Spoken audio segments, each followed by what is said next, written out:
Hello, Gay. Oh, is that the randomizer selection you've got there? Yes, I think you'll find everything's in order. Well, let's have a look. Oh my goodness, yes, this is a very good choice. Well, no time for a full introduction today, as we're heading back to the very beginning of Space 1999 for Breakaway. Fine.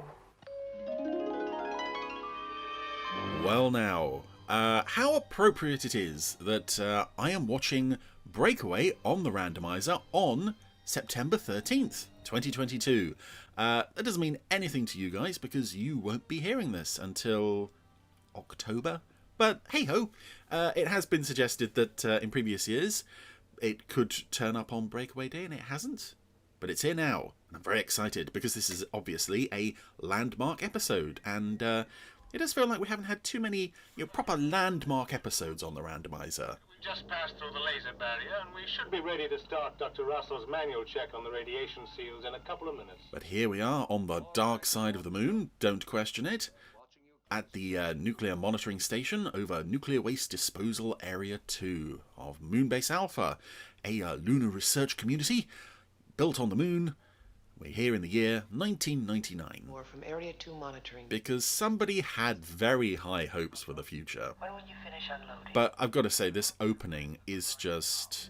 I should think in about 10 minutes. I mean, all the way through, this is a very nice looking episode in terms of not just the visuals, but the attention to detail in certain points throughout the base, and we'll come to that. But just the opening shot of the moon and the Earth and the sun, it's beautiful. It's just streets ahead of any of the space shots in UFO.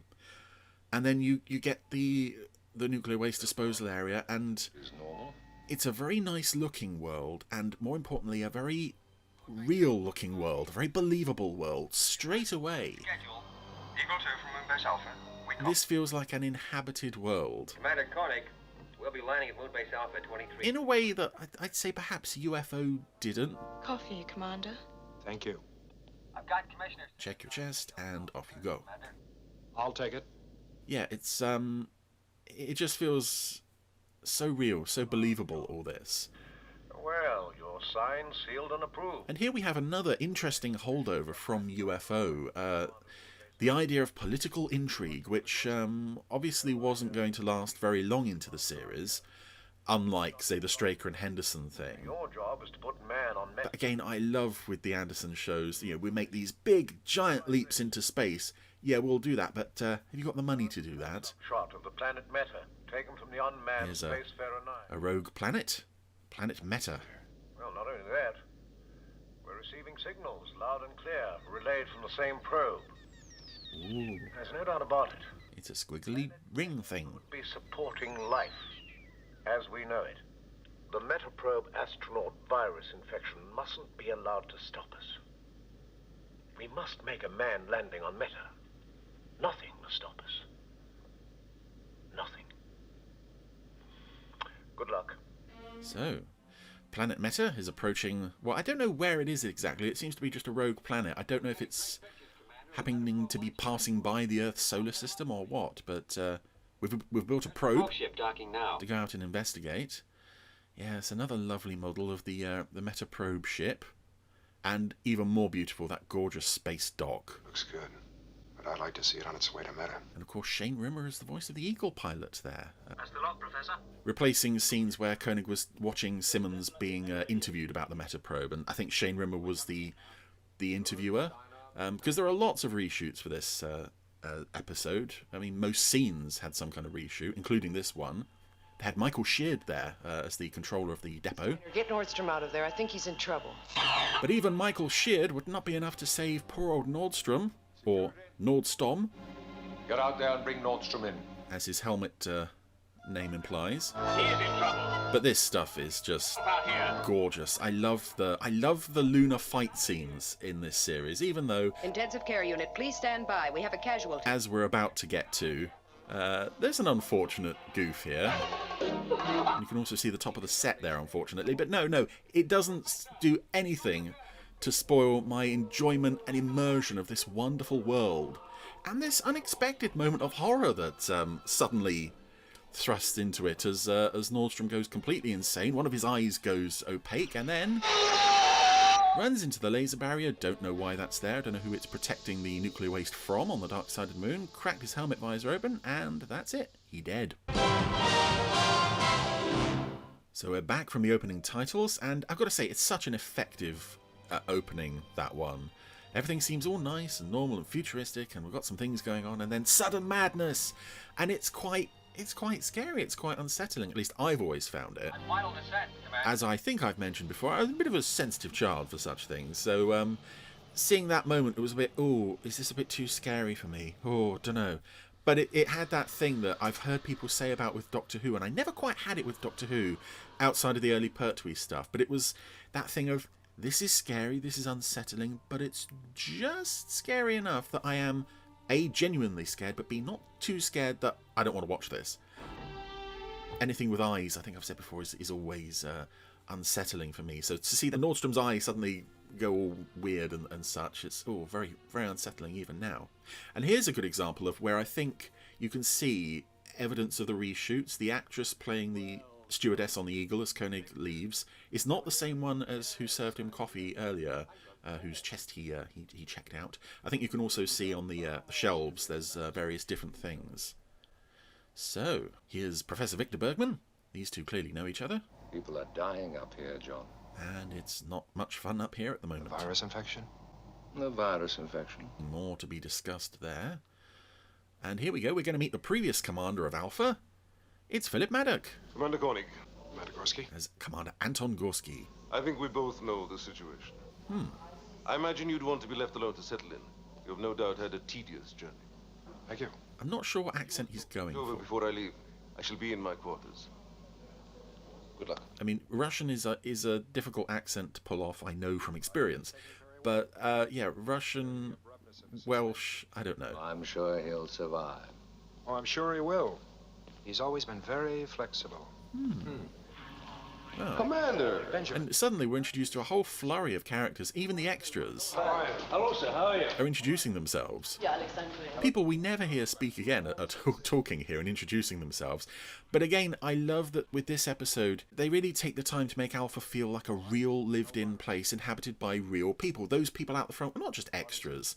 They are actual human beings. Just don't know. And there's so many extras in this episode, all of whom are doing so much in the background. There is no radiation. If you're like me and you're keen to watch what extras are doing in the background, this is a good episode to do that on.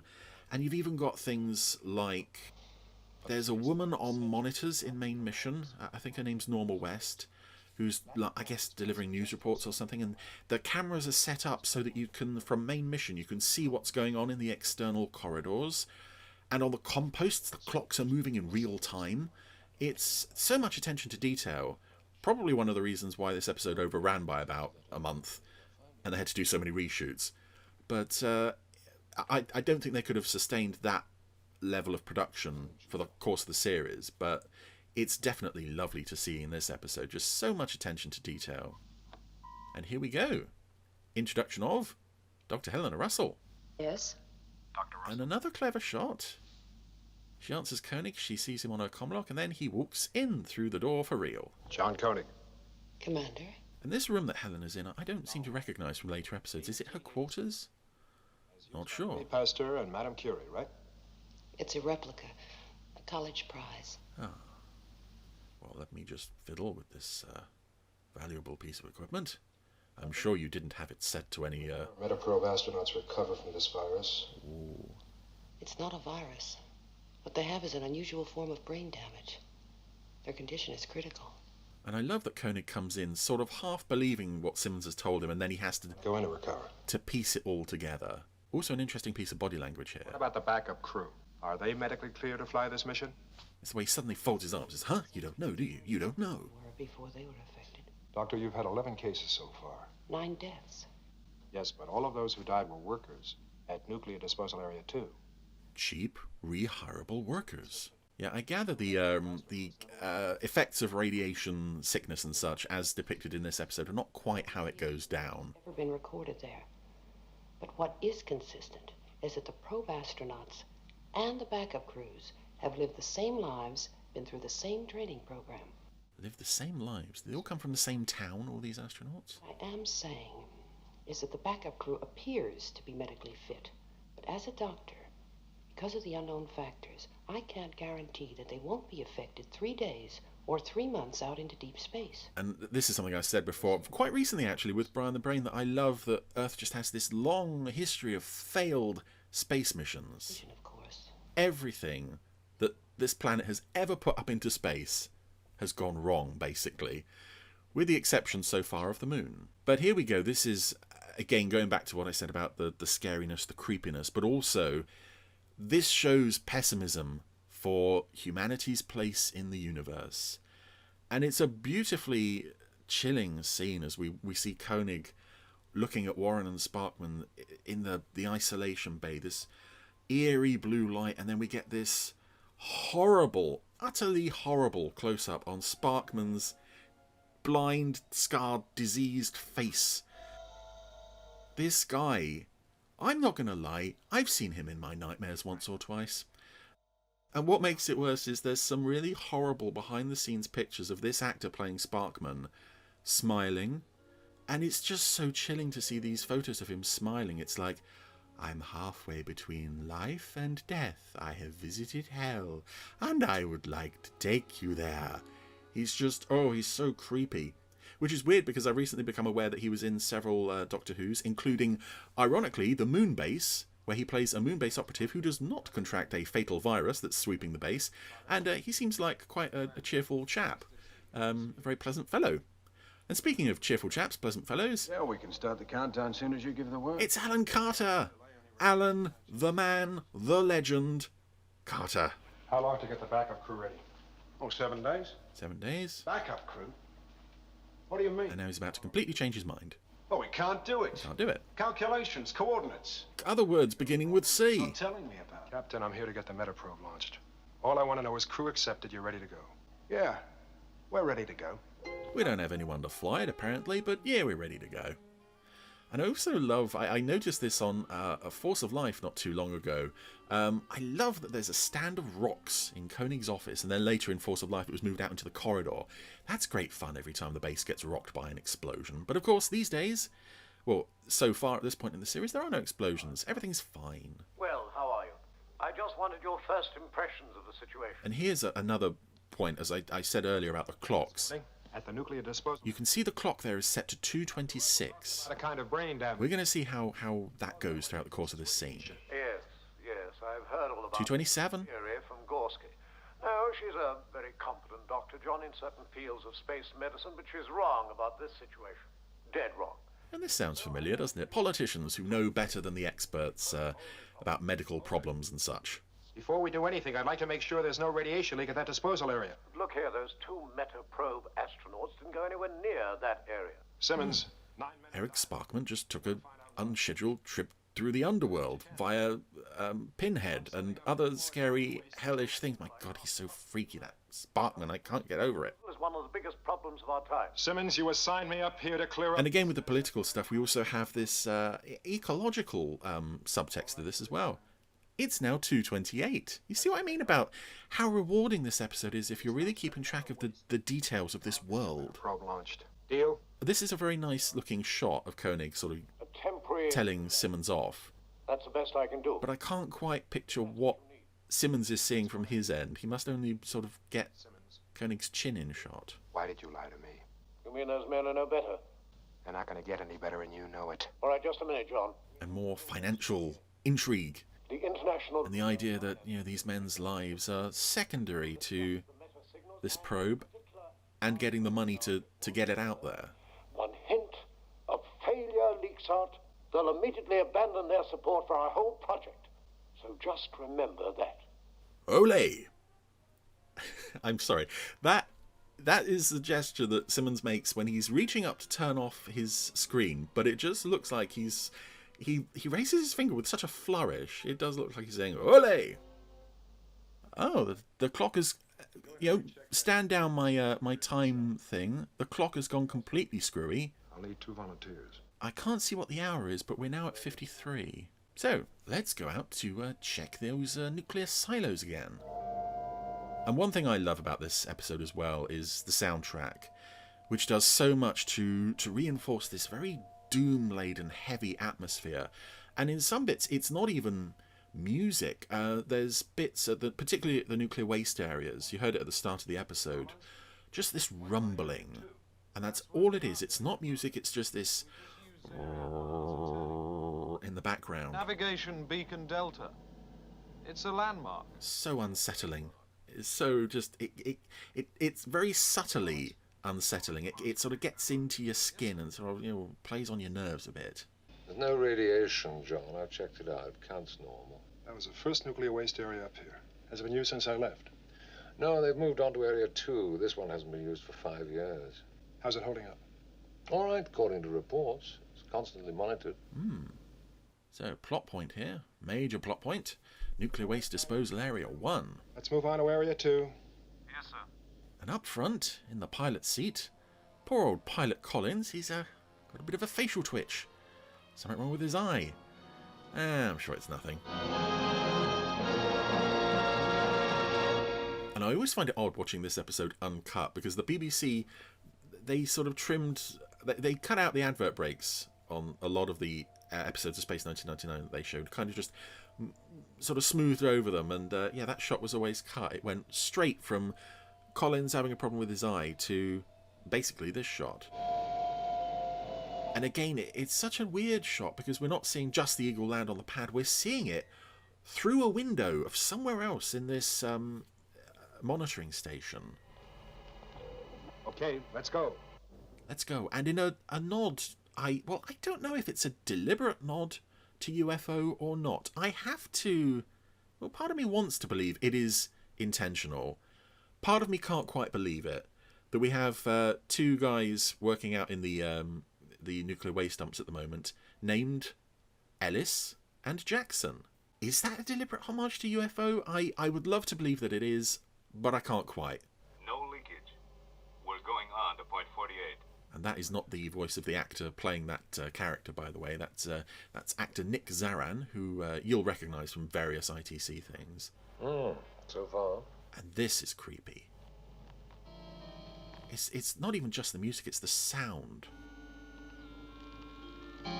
The sound of that fabric on Colin's glove crumpling as he almost he's unaware of what he's doing, raising his hand to his eye to rub it. He's still having problems with that eye. But yeah, Ellis and Jackson, I can't quite believe that they would do that deliberately. But it's a very nice, probably unintentional nod to the past. Of course, if there was any chance of people's brains melting in the world of UFO, I'm sure Jackson would be very interested 48 check complete. to analyse that. Normal. No leakage. That's it, sir. All okay out here. And another unfortunate helmet goof coming up. Now get out of there as fast as you can. We had a visor flopping open earlier, and now we have someone's helmet basically flying off their shoulders as they leap into the moon buggy. Seems to prove the radiation count here as well. I don't know why this wouldn't have been reshot, but I guess they had so much to reshoot, they just thought, well, if we've got one scene done perfectly, let's move on. We've got 28 others to reshoot in a week. The 9 men was not radiation. Anyway, we've now established no radiation. Nuclear waste disposal area 2. Commander, I've got to get out of here. Is it time to go home? Now! And again, oh... Commander, I'm getting out of here! It's the idea of... I think I've said before, there was a video on the Jerry Anderson YouTube channel that I'm not sure is there anymore. Kill us all! That I did. About the scariest moments from Space 1999. I think I ranked this Metaprobe virus stuff as number 2. Because it's not just the eyes.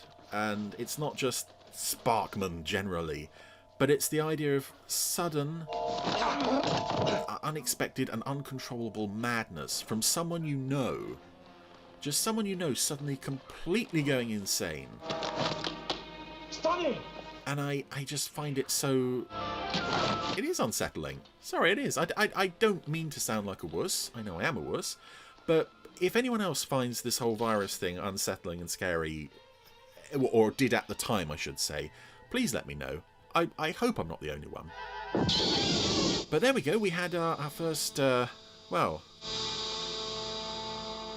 close call with death for Koenig and Bergman there, as they only just managed to get what's his name? Collins, out of the monitoring room before the window that he tried to break down actually exploded and sucked out all the air. Recorded information on the training flights of the probe astronauts. I'd like to check the... Although, knowing what happened to Sparkman and Warren, he probably would have been better off just left in there and had a quick death. Because right now, his brain is probably liquefying in his skull. Oh dear, poor old Collins. And another nice touch here. Russell? Where Koenig calls for Commander, Dr. Matthias. Dr. Russell, and there isn't an instant reply. You have to have Frank Warren died at 1328. the person that he wants to talk to walk into frame, as they would do in real life. Several examples of that again in this episode. Now. And let's check in on Freak Man. Oh, hell zombie of my nightmares. My God. Sparkman. Go away, you weird freaky man. And it does lend something to the tragedy of this situation. By that last report. Stage 5 mutation complete. Because I do love that with this show. I think I meant to say this earlier and didn't, regarding this show's view of humanity and its place in the universe.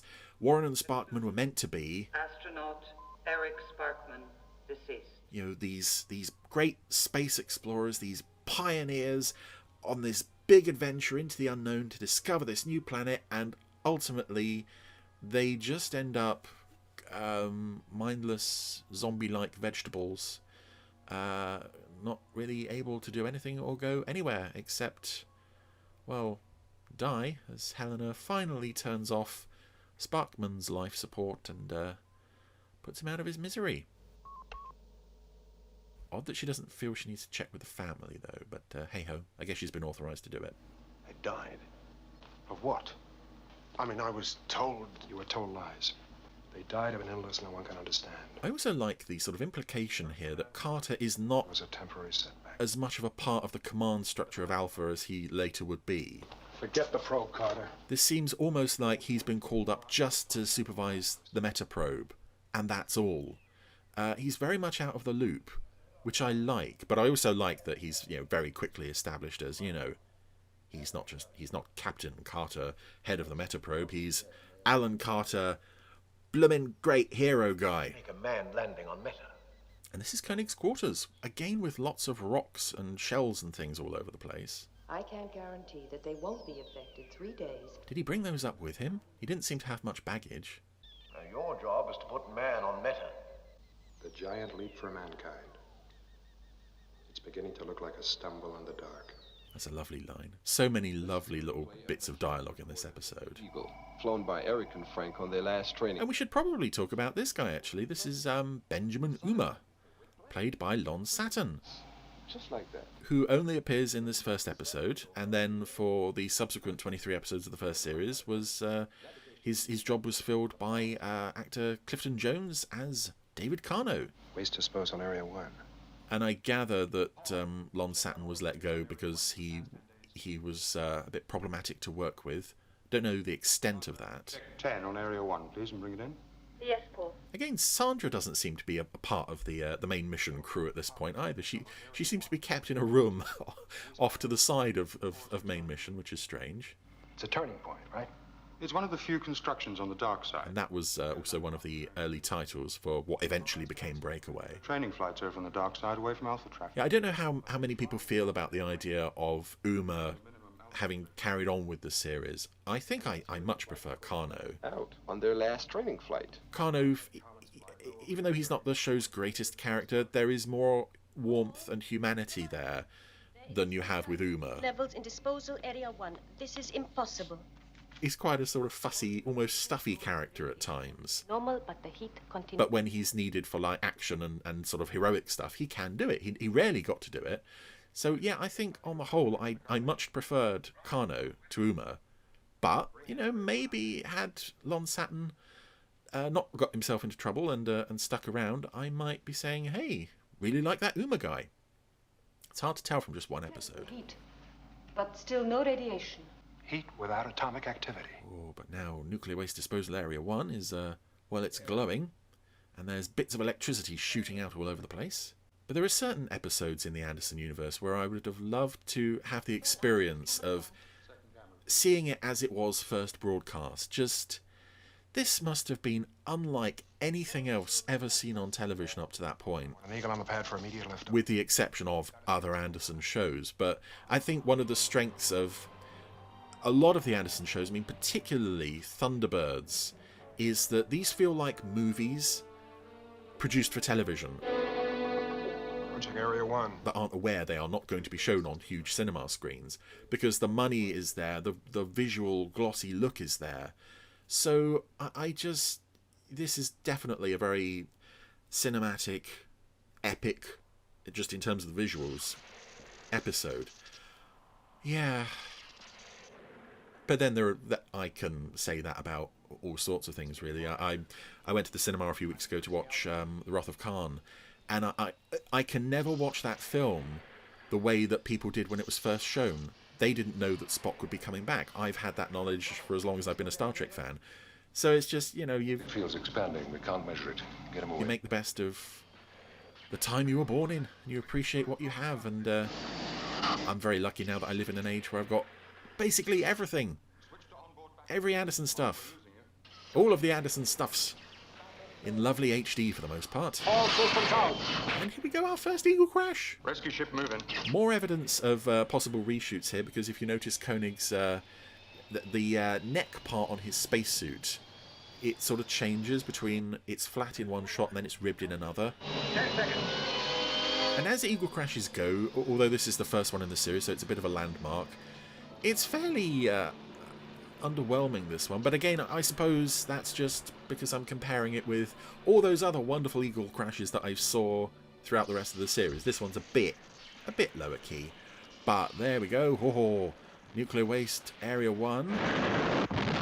It's a fairly major fireball. It's more implied, though, that the whole area has gone up.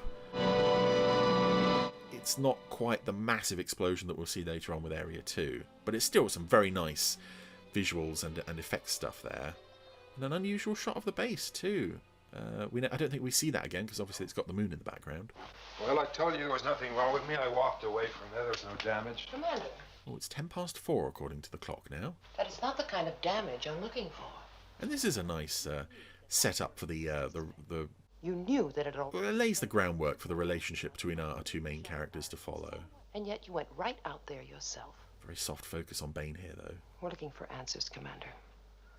Not heroes. Oh, nice line. I didn't know you cared. Point. Yes, I think he scored the point there. And again, another soft focus shot of Bane, looking a bit confused. Look at this. It's a monitoring device from the old... I don't know what room this is. Is this... Well, it's obviously a room over the Eagle hangar, but I don't think we ever see anyone in here again. And yet there are so many people milling around. To record for 5 years, but now look at it. Various extras that we do see again throughout the show's run, but there's a technical guy named Young. I don't recall seeing him again, except in stock footage from Force of Life. He makes a return there. This instrument's given me a lead. I think we're facing a new effect, arising from the atomic waste deposited here over the years. So they've recovered this from Area 1. Precedented violence. Magnetic energy responsible for the flare-up at Area 1. Magnetic energy causing brain damage? Yeah, let's go with it. I don't know how the science of this is in any way accurate. I suspect it is largely inaccurate. But it's, Probe astronauts flew over there daily. It seems to work for this show. As did Collins and the shuttle. Then we've all been exposed to it. We've all been to Area 2, and to get there, we turn over Area 1. And that's a subtle bit of horror that never really comes into play afterwards. There's an even bigger problem I see looming up. Area 1. We've all potentially got our brains waiting to melt in our skulls. What worries me now is that the same thing could happen in Area 2. Oh, another firestorm. How do we have? We need solid data on magnetic... Hope it has a good theme tune. I won't be responsible for any more men out on the surface in these conditions. Neither will I. So let's ask for more volunteers, and not tell them. Magnetic levels, and do it by remote control. Oh yeah, we've got more Eagles to send in. Again, I think this is a more effective Eagle crash, which is ironic considering there's no one at the controls. But it's, yeah, something interesting, and not something the show did all that often. Send in an unmanned Eagle operated by remote. They would have saved so many pilots if they'd done this more often. Also a bit of a touch of an Eagle under the control of the Mysterons there, seeing the controls move by themselves. And a lovely touch. Again, hold that, Paul. You'd expect it to be there. I think it's just familiarity with the remainder of the series that it looks so odd to see the Earth outside the windows in main mission. Field 0. Okay, Paul, set her down. Right, Commander. And, you know, you may argue that this episode doesn't do a huge job in establishing many of the characters outside of the central three, and to a certain extent Alan Carter as well. But there's so much going on here that I think you can sort of, for this episode at least, just say, we'll get to all that later. But of course, famously, the first cut of this episode was like 2.5 hours long, and they had to do various rewrites and reshoots, and I would have to assume a lot of character stuff ended up on the cutting room floor. Particularly, I know there was more stuff with Gorski. There was another meeting between him and Koenig where he did take him up on that offer if you want to talk things over before I leave. And a bit of a hint that he was interested in Helena as well. A surge. A magnetic surge. So, Area 2 is going the same way as Area 1, but with a lot more stuff in there. Contact Commissioner Simmons immediately. It could be a bigger bang. That's emergency code Alpha 1. Yes, sir. Oh, emergency code Alpha 1, serious stuff. You're right, Doctor. It was radiation. Magnetic radiation. Now we're sitting on the biggest bomb man's ever made. Oh dear. And I feel for Koenig here as well. I mean, I kind of feel for him for that throughout the whole series, really. This is a guy who was sent up essentially to take charge of a rubbish dump, who ultimately ends up being responsible for what could be the last of humanity. But it's just, he's inherited a situation, a problem here, which is a long-term problem for which there is basically no solution. Whatever, you know, throughout their best efforts in this episode, there is nothing they can do to stop the inevitable. And I find that a very understated element of this story and quite fascinating. But here we go. The passing of emergency code Alpha 1 has brought Commissioner Simmons to Alpha in uniform. Commissioner? Give him a comlock. I'm sure he won't do any naughty things with that. My office tried to query you about your emergency code Alpha 1. You didn't seem to be available. I am now. Ooh. That's a very nice shot of the Eagle wreck in Area 2 there as well. Now, it contains 140 times the amount of waste in Area 1. With quantities like that, there could be a chain reaction. What are the chances it could burn itself out, like Area 1? Simmons. I also like that Victor is trying to explain it to Simmons in nice, reasonable terms, and Simmons is like, will the easy option happen again? Be done. Try and break the pile apart, rip up the rods, destroy the mass. If we could disperse the mass over a wider area. All right. Come on, let's do it. We do have limited time. There's that noise. There's that unsettling. Oh, it's not music. It's just atmosphere and dread. Wonderful stuff. And of course, here we get our first flurry of eagles. A lot of them using those winch pods, all manned by very expendable extras. I do love the look of these winch eagles, though. And it demonstrates as well, quite effectively, the versatility of the Eagle as a spacecraft. And the idea of the interchangeable pods, essentially. Just lovely stuff. They're moving into the area now. All right, Paul, I'll be right with you. So it seems to be 8:42 on the clock now. Another gorgeous shot as Koenig opens the doors onto main mission. It's just, wow. Here's a room that, you know, we could hold a football match in. It's just brilliant. Have we got enough space here? Oh dear. So many extras as well, milling around doing various things, and some gorgeous shots of eagles pulling away the protective covers over the nuclear waste silos. And a lot of, again, going back to the real worldness of this and the atmosphere, stuff you're not even consciously aware of, but a lot of background chatter, specifically relating to what is going on here. This is Eagle 1-4. Getting a bit of flicker on the navigation system. We'll check it out from here. Yeah, there's a lot of that in this scene. It's very nice. Number 26, dispersed to grid C9. And this is fun. Repeat, dispersed to grid C9. The two pilots, they look at each other as if to say, oh, C9, oh, you really want to go there? I don't want to go there, no. Pretend we didn't hear him. I don't know what's going on. What's wrong with grid C9? Hey-ho.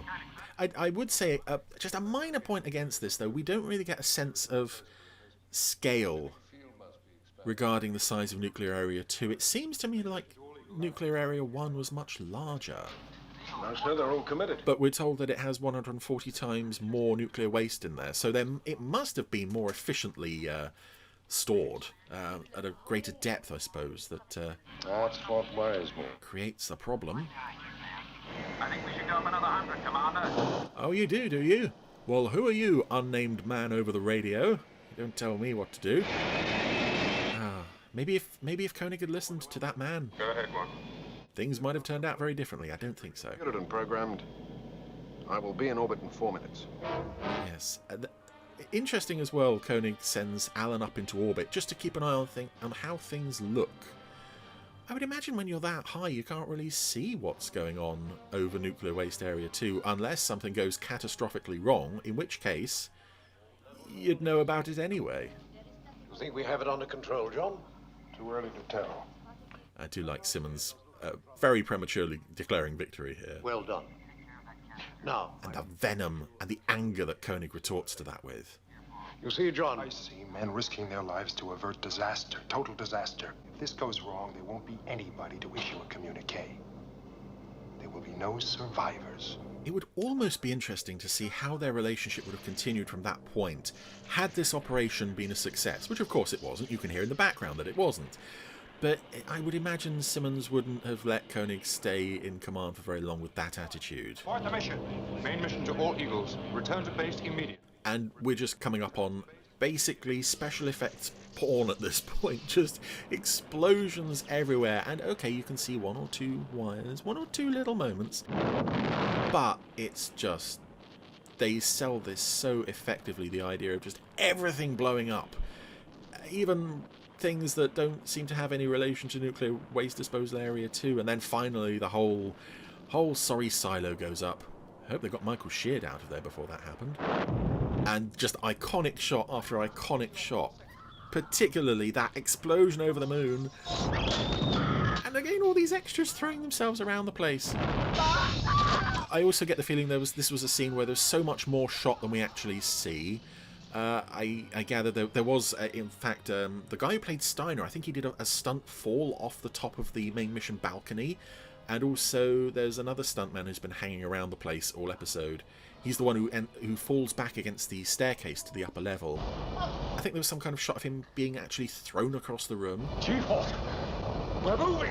And a beautiful close-up on the space dock as it spins out of orbit. This is such a beautiful model.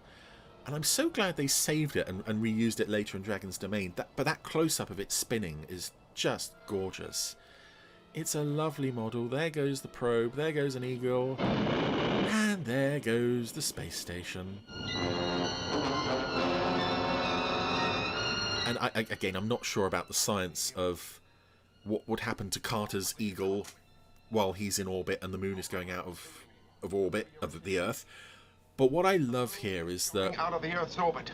And I think it's maybe mentioned in a novelization or something, The Earth's orbit. that Carter at this point has the opportunity Can you hear me? to go back to Earth. He's the only one who has the choice. Are you okay? And he chooses Alpha. It's not overtly stated on screen, but it's a very nice aspect to the character.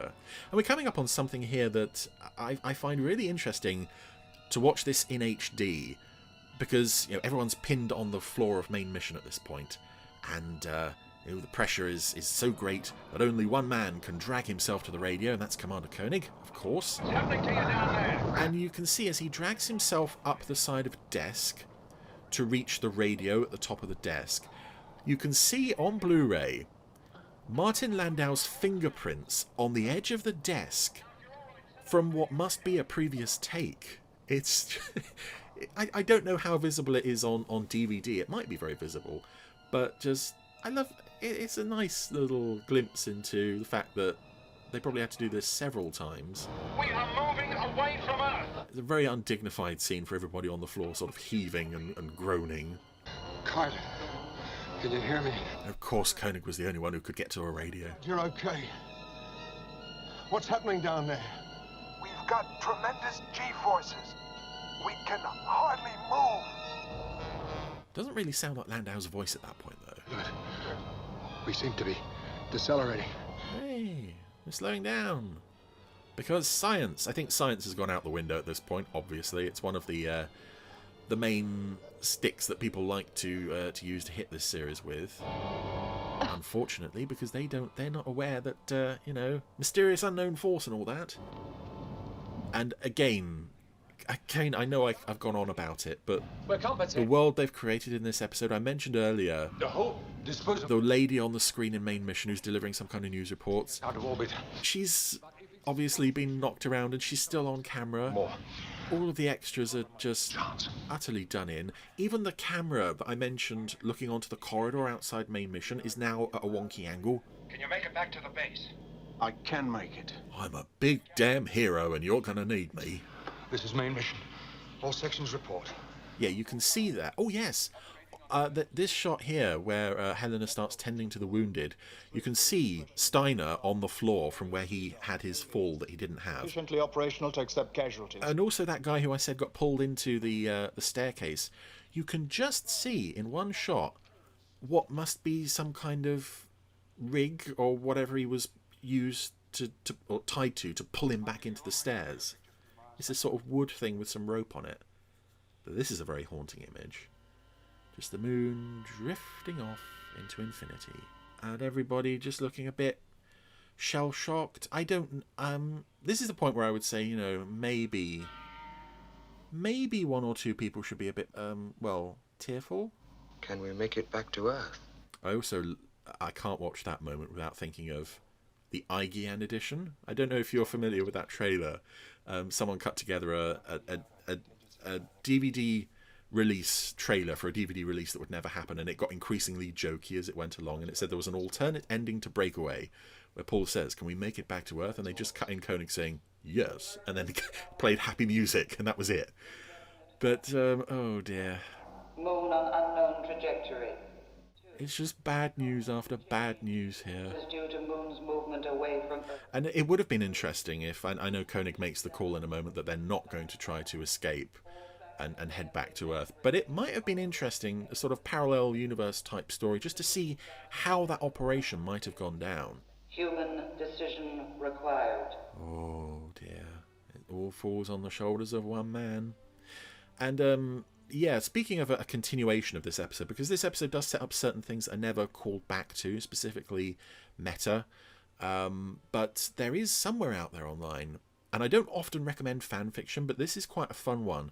There's Breakaway Part 2. I don't know where you'd find it, I don't know who wrote it, but it was essentially a Part 2 to this episode that dealt with the immediate fallout from what's happened here, what happened to Uma, why they didn't end up going to Meta, and Simmons attempting to lead a mutiny to take them back to Earth. And it's all very believable stuff. If you can find it, it's well worth a read.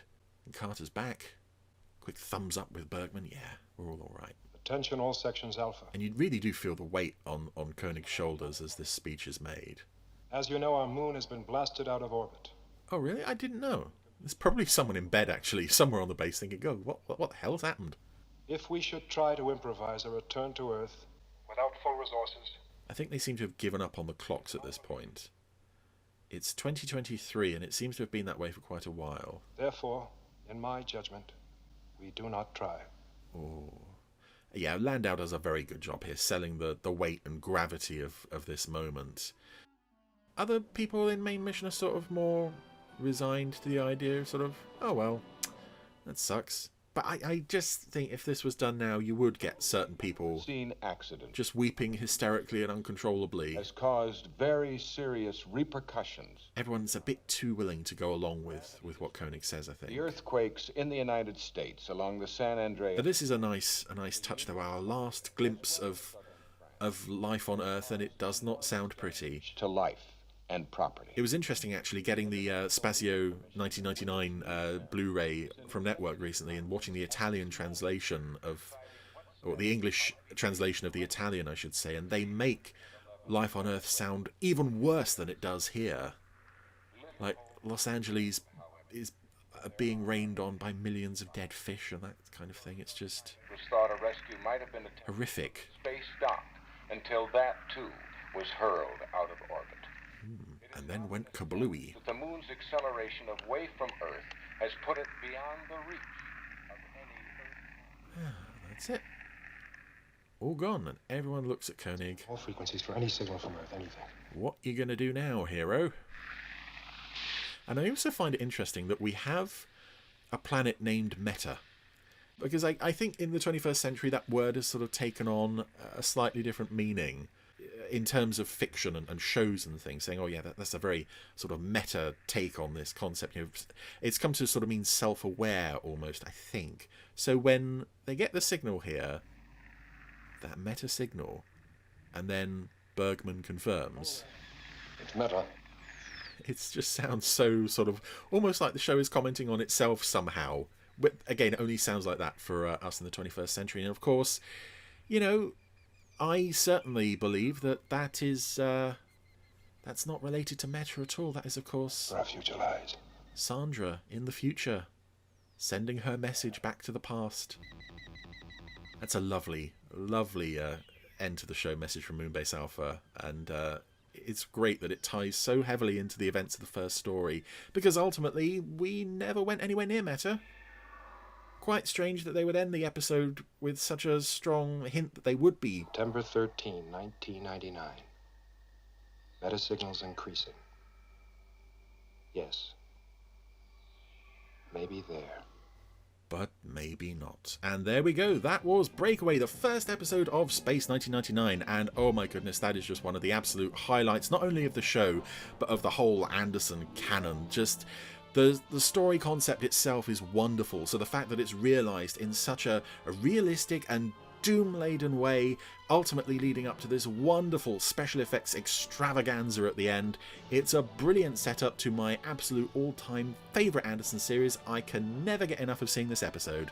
Happy Breakaway Day, everybody, for October.